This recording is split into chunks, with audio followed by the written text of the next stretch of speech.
परमानंद दास जी, आपने खूब सुंदर नंदोत्सव का पद गाया, खूब प्रसन्न हो गए।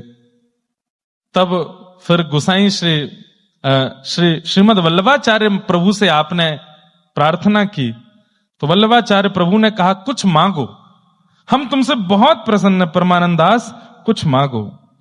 तब परमानंद दास जी ने बहुत सुंदर पद गाया है।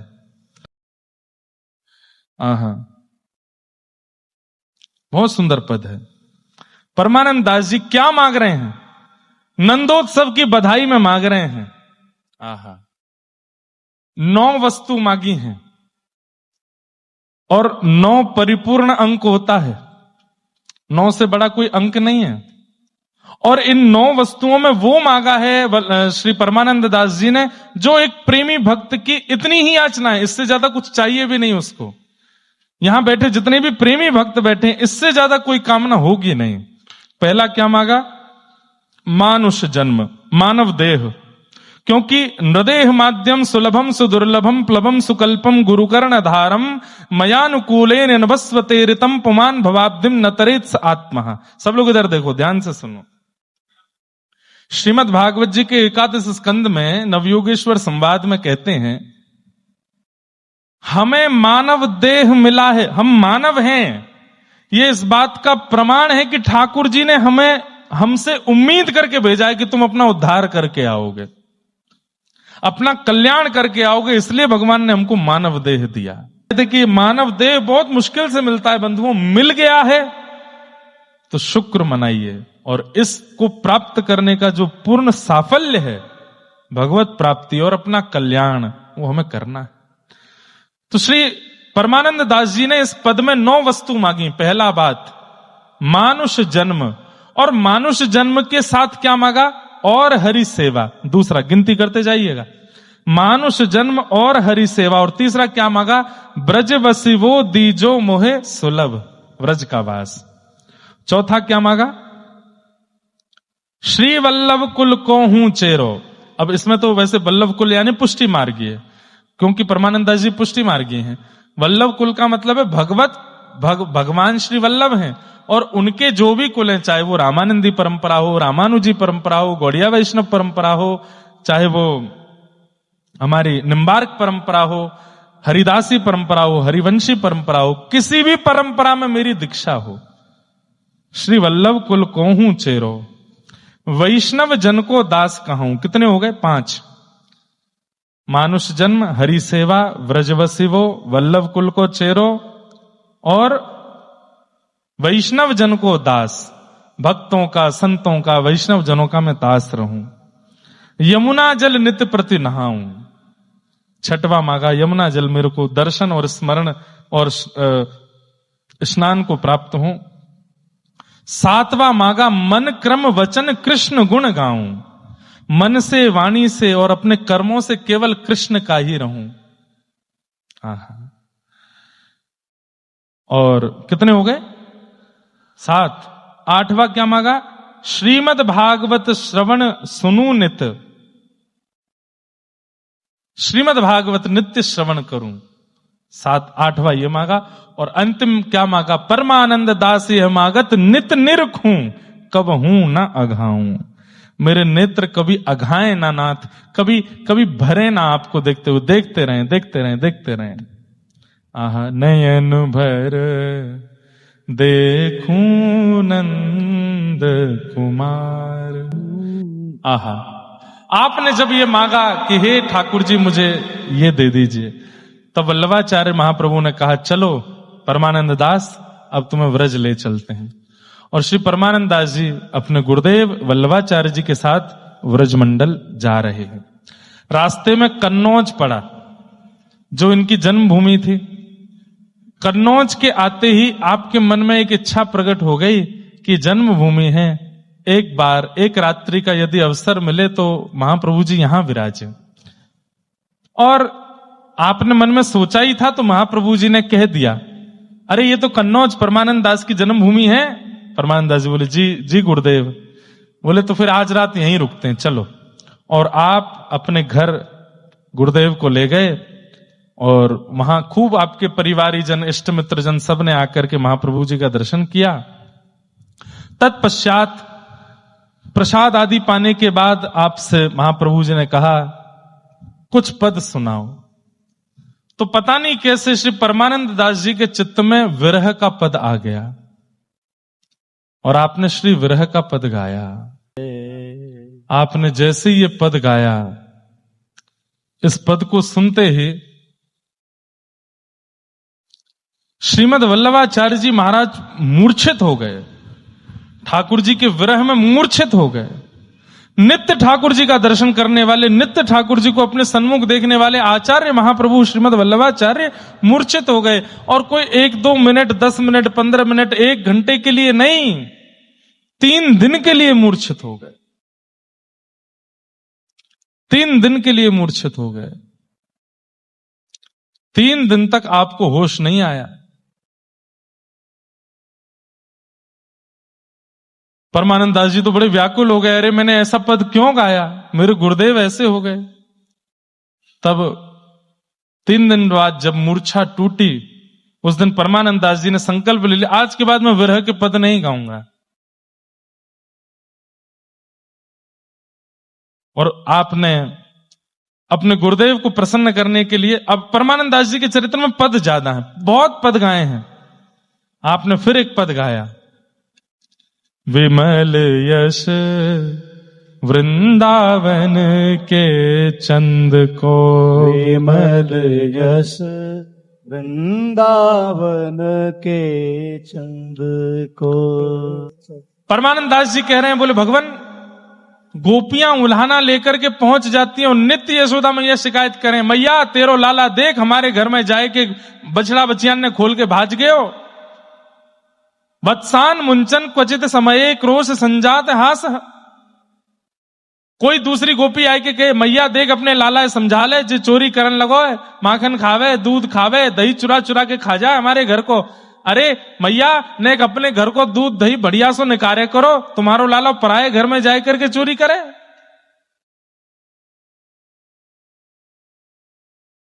कोई गोपी आए करके कह रही है मेरे बालकन को नोच के भाग गए हो।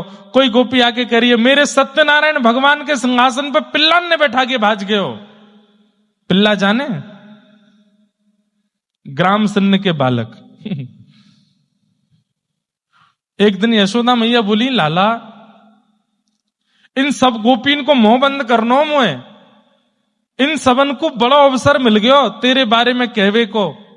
ये आया है करके मोसो तेरी इतनी शिकायत करें लाला, मुझको अवसर चाहिए, काउदना कछु ऐसो करके दिखा लाला कि इन गोपीन को मैं दिखा दूं कि देखो मेरो लाला। ठाकुर जी बोले, मैया तू चिंता मत कर, प्रतीक्षा कर, तेरो लाला ऐसा अवसर देखो, ऐसा अवसर देखो। मैया तो को ना बोलन नहीं पड़ेगी, पूरा विश्व तेरे लाला को यश गावेगो, तू प्रतीक्षा कर बस। मैया लाला तेरे पाम पड़ू, चोरी छोड़ दे। बोले मैया अभी तो ना छोड़ूंगो, जब तक अवसर ना आ रहा तब तक तो करन दो। मैया ने गणपति भगवान बिठा दिए। गणपति जी से बोली, 1.25 मन लड्डू को भोग लगाऊंगी, मेरे लाला की चोरी छुड़वाए दो। लेकिन ठाकुर जी ने चोरी नहीं छोड़ी। तो एक दिन मैया बोली, लाला तू चोरी छोड़ दे, मैंने गणेश जी के लड्डू के भोग बोल रखे हैं। बोले मैया चोरी छोड़ूंगा वाके बाद लड्डू को भोग लगावेगी। बोले हाँ। बोले ना, पहले लड्डू को भोग लगा, फिर गणेश जी आके चोरी छुड़वाएंगे मेरी। 1.25 मन लड्डू भोग मंगाए। ठाकुर जी ने अपने सबरे सखा आमंत्रित कर दिए, मधुमंगल, श्री दामा, तनसुका, मनसुका, धनसुका सबरे बुला लिए। बोले कहा, बोले आज 1.25 मन लड्डू आ रहे हैं घर पे। बोले वो तो गणेश जी के। बोले गणेश जी थोड़ी पामेंगे, हम ही पामेंगे। यशोदा मैया ने सामने 1.25 मन लड्डू रख दिए, गोदी में लाला बैठे, मधुमंगल, श्रीदामा सब बैठे। मैया बोली तुम काहे को आए हो? बोले मैया चोरी हम भी तो करें, गणेश जी के हम प्रणाम कर लेंगे तो हमारी चोरी छूट जाएगी। ठीक है। मैया ने बढ़िया सुंदर लड्डू पधराए और हे गणपति बप्पा आंख बंद करके प्रणाम करने लगी, कोई स्तुति पाठ आदि करने लगी। इतने में ठाकुर जी और सबरे सखा उठे, गणेश जी के सामने थे, भोग जो लग रहा है उसी में से लड्डू उठा उठा के खा गए। 1-1, 2-2, 4-4 मुंह में भर लिए सब अपने। बंदरन में लुटाई दिए। मरकान भोक्षण विभजति सचेन नात्री भांडम भिनत्ति, बंदरों में लुटा दिए। मैया की जब तक स्तुति पूरी भई तब तक तो सपा सट चट है गई पूरी थाली। और ठाकुर जी हाथ जोड़ के बैठे, अरे लाला सबरे लड्डू कहां चले गए? मैया जाकू भोग लगाए वही खा गए हो। अरे हम बे ये गणेश जी थोड़ी पाक, अरे मैया देख तो सही। सोई ठाकुर जी उठ के गए, गणेश जी के पेट पे हाथ धर के बोले, देखो लंबोदर सबरे लड्डू यहीं में धरे भीतर। मैया मैं और तू तो आंख बंद करके बैठे, जो सूंढते सबरे लड्डू उठा उठा के खाए गए। गणेश जी बड़े प्रसन्न हो रहे हैं, बड़े सुख में आ रहे हैं, जय जय कैसी लीला कर रहे हैं। मैया बोली, लाला तू सुधर जा, बस तेरे हाथ पांव जोड़ रही हूं, तू सुधर जा। ठाकुर जी बोले, मैया सुधर जाऊंगा। बोले, मोको अवसर दे दे इन गोपिन के आगे बोलवे को, मैं काउदना कह दूंगी, देखो मेरो लाला। और अवसर आया इंद्रमान मर्दन का। गोवर्धन पूजा कराने के लिए जब ठाकुर जी गए और इंद्र का मान मर्दन करने के लिए 7 वर्ष के ठाकुर जी ने 7 कोस लंबे चौड़े गिरिराज पर्वत को अपनी बाम हस्त की कन्नी उंगली के नख पर धारण किया। और इतने बड़े गिरिराज पर्वत को जब ठाकुर जी ने धारण किया, ब्रजवासियों ने छड़ी लगा दी। ठाकुर जी ने कही, छड़ी क्यों लगाई? बोले, गिरिराज जी नीचे आ जाएंगे, छड़ी हटा देंगे तो। ठाकुर जी बोले, तो मैं अपनी उंगली हटा लूं? बोले, हटा लो। ठाकुर जी ने उंगली नीचे करी तो सबकी छड़ियां टूट गई, गिरिराज जी नीचे आने लगे। अंत में यह प्रमाणित हो गया कि लाला की ही उंगली पे गिरिराज जी टिके। आहा, मैया ने की, ठाकुर जी बोले, मैया यहां पे आ, इतकू आ। मैया बोली, हां लाला, देख तेरे लाला ने 7 कोस लंबो चौड़ो गिरिराज पर्वत उठा लियो। मैया कार्य क्रिया तो मैंने बहुत करी, पूतना मारी, अघासुर मारो, धेनुकासुर मारो, कालिया नाग मारो, पर वो सब क्रिया करते समय ब्रजवासी ने देखो नहीं, पर अब सब देख रही हैं। सबरी गोपी जिनने तो को परेशान क्यों, सब खड़ी हैं यहां पे, और मैं गिरिराज धारण करके खड़ा हूं। मैया अब तू बोल। और अब ठाकुर जी के सामने यशोदा मैया कहते, जसोदा और न आगे, कहते यशोदा और न आगे, वैभव आनंद कंद को, वैभव आनंद कंद को, खेलत फिरत गोप बालक संग, खेलत फिरत गोप बालक संग, ठाकुर परमानंद को, ठाकुर परमानंद को। अरे हमारे नाना जी सुनायो करते कि जब ठाकुर जी ने गिरिराज जी धारण किए, वाके बाद में सबरी ब्रजवासी गोपी जो है काएं अपनी छोरी इनको संबंध लेके आए गई लाला के काजे। और यशोदा मैया के द्वार पर बड़ी बड़ी गोपी खड़ी हैं अपनी छोरी ने लेके, मैया हमारी लाली को बहू रूप में स्वीकार करो।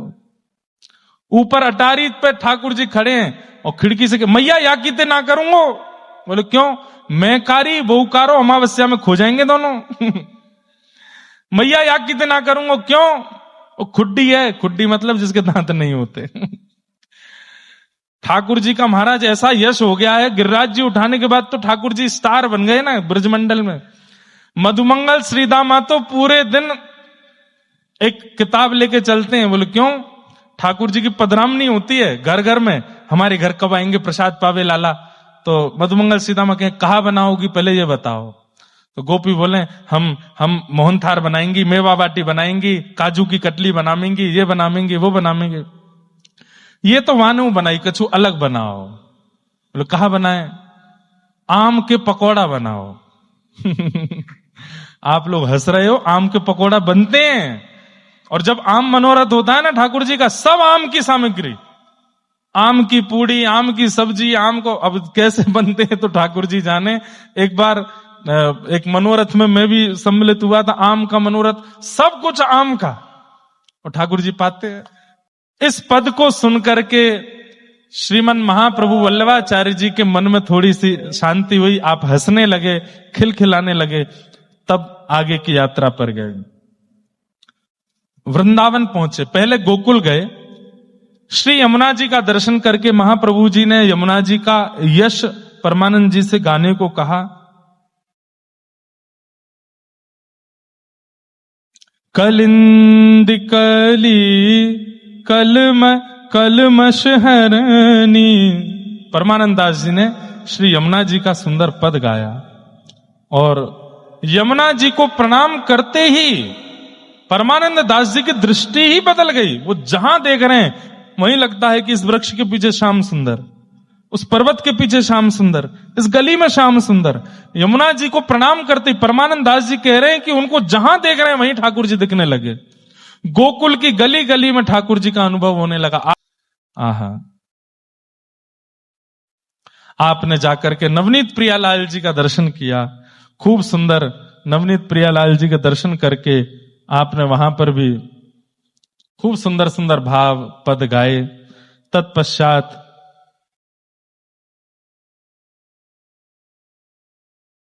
गुसाई जी ने आज्ञा की कि अब आप गोवर्धन चलो। और श्री गोवर्धन जाकर के जब आपने निकुंज नायक भगवान, बंधुओं श्रीनाथ जी के बहुत सारे नाम हैं, मैं ऐसा कह दूं तो कोई अतिशयोक्ति नहीं। श्रीनाथ जी नाम अब ज्यादा प्रचलित हो गया, पर जब ठाकुर जी गिरिराज जी में प्रकट हुए तब आपका सबसे पहला नाम देवदमन, नागदमन और इंद्रदमन, ये 3 नाम थे। फिर आपका अगला नाम पड़ा गोवर्धन राय। फिर उसके बाद आपको लोग बोलने लगे निकुंज नायक भगवान और फिर श्रीनाथ। तो अनेक नाम हैं उनके, लेकिन उनका एक बहुत सुंदर नाम है निकुंज नायक लाल। परमानंद दास जी ने जाकर के उनका दर्शन किया। ठाकुर जी ने सुंदर दर्शन करा करके परमानंद दास जी को स्वीकार किया और अपनी निज लीलाओं का दर्शन कराने लगे ठाकुर जी। एक बार एक राजा अपनी रानी के साथ दर्शन करने के लिए श्रीनाथ जी आए, तो उस राजा ने आकर के मंदिर के अधिकारी कृष्णदास जी से कहा कि हमारी रानी जो है उसको दर्शन की अभिलाषा है। बोले करवा देंगे। बोले लेकिन उसकी इच्छा है कि वो जब दर्शन करे तब कोई और नहीं होना चाहिए, बड़ी रानी है, बहुत सुंदर है, लोग उसको देखने लगते हैं, उसको थोड़ा अटपटा लगता है, उसको एकांत में दर्शन करना है, सबको मंदिर से निकाल दो। कृष्णदास जी थोड़े से दुखी तो हुए, वो बोले ठीक है दर्शनार्थियों को रोक देंगे। पर जैसे ही वो रानी भीतर गई तो परमानंद दास जी बैठ के पद गा रहे थे, तो उसने इशारा किया इनको भी निकालो बाहर, कोई नहीं होना चाहिए, मैं अकेली दर्शन करूंगी, रानी हूं मैं। कृष्णदास जी ने परमानंद दास जी से भी कहा कि अब आ जाओ, अभी बड़े घर के राजा रानी हैं, नहीं मानेंगे बात तो कुछ गलत करेंगे। परमानंद दास जी पद गाते गाते जब उठ गए, ठाकुर जी को क्रोध आया और रानी अकेली खड़ी है, ठाकुर जी का दर्शन कर रही है। इतने में ही ठाकुर जी एक रूप से तो उसके सामने खड़े थे और एक रूप से छोटे से ग्वारिया बन करके और गली से बाहर निकल के गए और मुख्य द्वार पर जहां पर 2-2.5 हजार वैष्णव दर्शन के लिए खड़े थे, जाके वहां की किवाड़ खोल के आए गए और सबरे वैष्णव को आ जाओ गोस्वामी जी ने आज्ञा कर दी, भीतर जाके दर्शन करो। इतनी भीड़ हो गई कि रानी सबके नीचे दब गई। रानी ढूंढने से नहीं मिले, कहां चली गई, स्टैम्पेड जैसा हो गया, वहां पर भगदड़ मच गई। तब जाकर के ढूंढी तो महाराज दर्शनार्थियों के नीचे दबी पड़ी थी। सूरदास जी जोर जोर से हंस रहे थे। तो परमानंद दास जी बोले आप हंसे क्यों, अरे तो कितनी बड़ी घटना हो जाती, रानी पधार जाती। सूरदास जी बोले अरे परमानंद दास तुमने देखी नहीं लीला क्या हुई। बोले क्या हुई। बोले तुम गा रहे थे भीतर बैठ करके और श्री ठाकुर जी को बड़ा प्रसन्नता हो रही थी और तभी यानी आए करके ये नियम बनाए दियो कि सब बाहर निकलो, तुमको भी। तो ठाकुर जी ही ग्वारिया बन के गए। अभी वल्लभाचार्य जी सबसे पूछ रहे मैंने तो आज्ञा करी नहीं द्वार खोलवे की, कौन ने द्वार खोल दिए। सब एक दूसरे पे आरोप लगा रहे हैं, वाने खोलो वाने खोलो वाने खोलो। अंत में पतो नहीं चल रही है, द्वार तो श्री श्रीनाथ जी ही खोल करके आए हैं। और देख वो रानी सबरे दर्शनार्थी इनके नीचे दबी पड़ी है। ये लीला का अनुभव करके परमानंद दास जी बलैया ले लेंगे, जय हो मेरे लाला, कितने प्यारे हो, कैसी कैसी लीला करते हो आप। तो आज भी ठाकुर जी की ऐसी मधुर लीलाएं होती। गोवर्धन में आप विराजमान हो गए, आपने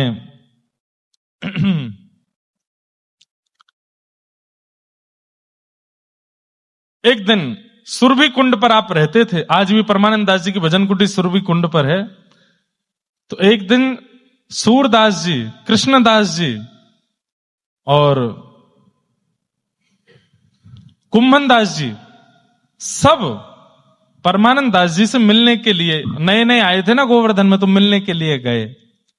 आप वहां बैठे थे, सब अपने अपने मन के भाव सुना रहे थे। तब सूरदास जी ने कहा, आज कोई लीला दर्शन कराओ ना। परमानंद दास जी बोले, दोपहर का समय हो रहा है, ठाकुर जी गौचारण करने के लिए गए हैं। बोले, गौचारण में कैसी लीला हो रही है, जरा उसका अनुभव तो कराओ। तब आपने एक सुंदर पद गाया और कहा कि दर्शन कीजिए।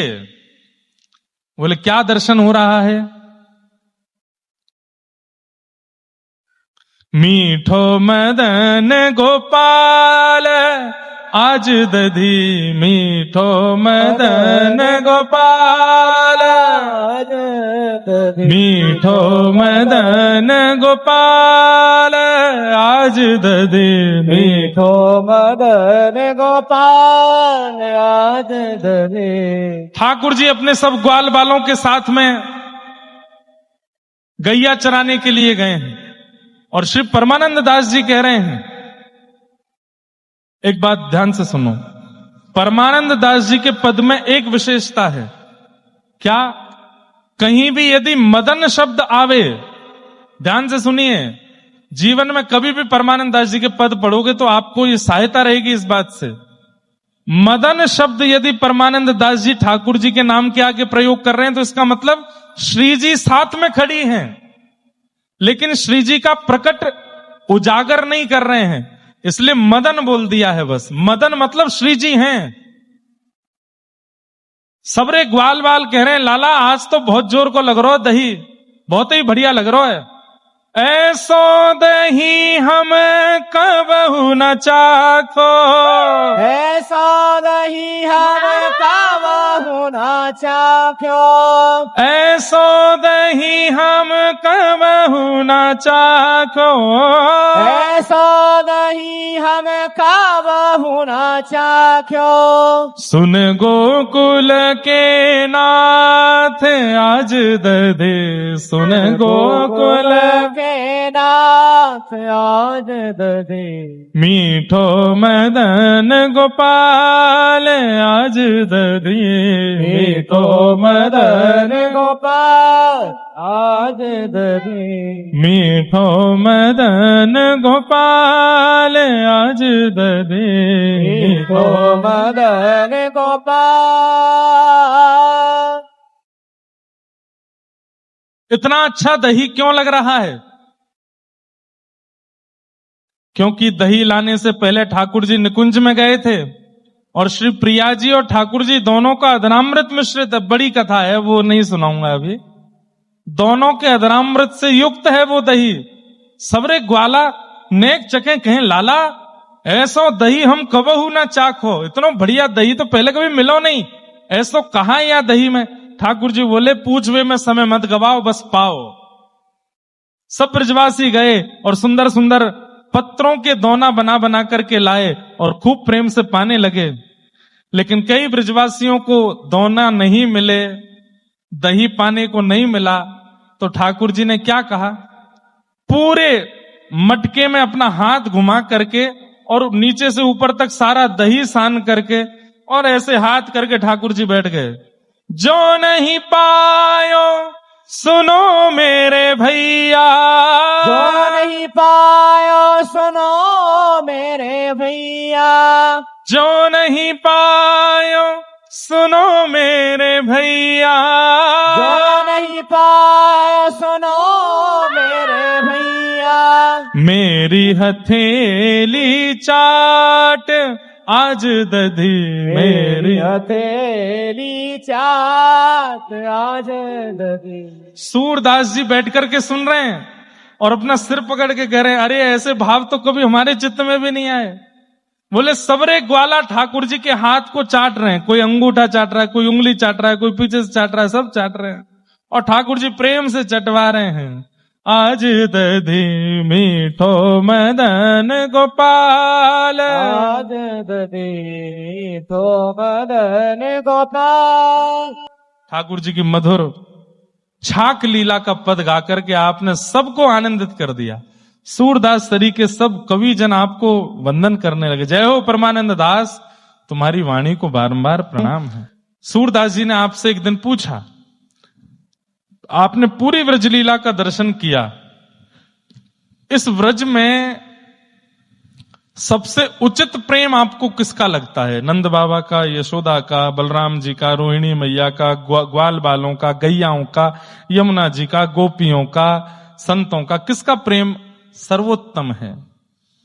तो परमानंद दास जी ने यहां भी एक पद गाया। अब यहां तो पद में गाते ही रहूंगा, तो मैं बस ऐसे ही बोल देता हूं।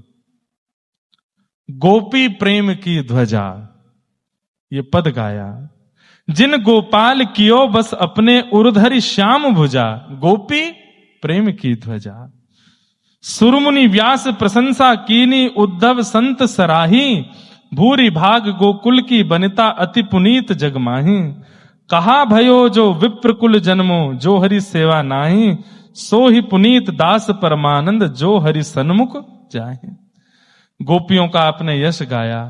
ठाकुर जी गोपियों का यश सुनकर के ठाकुर जी इतने प्रसन्न हो गए परमानंद दास जी से, अपनी नित्य निकुंज लीला का दर्शन परमानंद दास जी को कराना प्रारंभ कर दिया। ठाकुर जी के नित्य निकुंज लीला का अब दर्शन आपको होने लगा। पुनः जन्माष्टमी आई, आपने फिर से जन्माष्टमी पर एक नया पद गाया।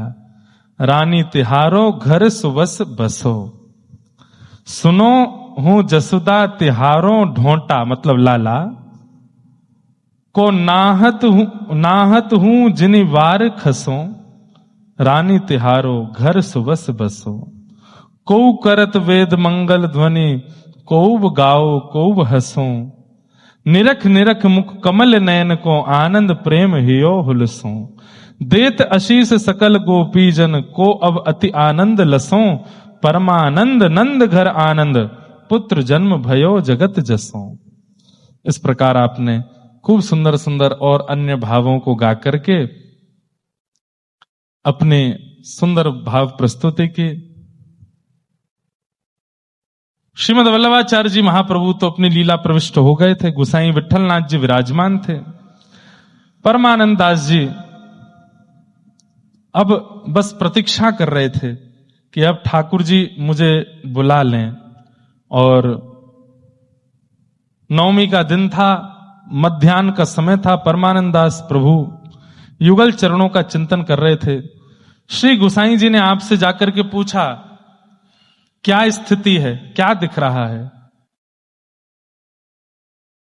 तब आपने किशोरी जी का यश गाया। राधे बैठी अलक सवारती, राधे बैठी अलग सवार। मृगनैनी कुसुमायुध कर धरे, मृगनैनी कुसुमायुध कर धरी। नंद सुवन को रूप विचारती, नंद सुवन को रूप विचारती। राधे बैठे अलक सवारती, राधे। किशोरी जी चिंतन में बैठी हैं, अपनी केशों को सुलझा रही हैं, काट रही हैं और मंद मंद मुस्कुरा रही हैं। क्यों? ठाकुर जी को याद कर रही हैं। कैसे चलते हैं, कैसे हंसते हैं, कैसे बैठ जाते हैं, कैसे बोलते हैं श्याम सुंदर, सब चिंतन करके किशोरी जी अपने केस सुलझा रही हैं। और परमानंद दास जी को अपने अंतिम क्षण में वो दिख रहा है।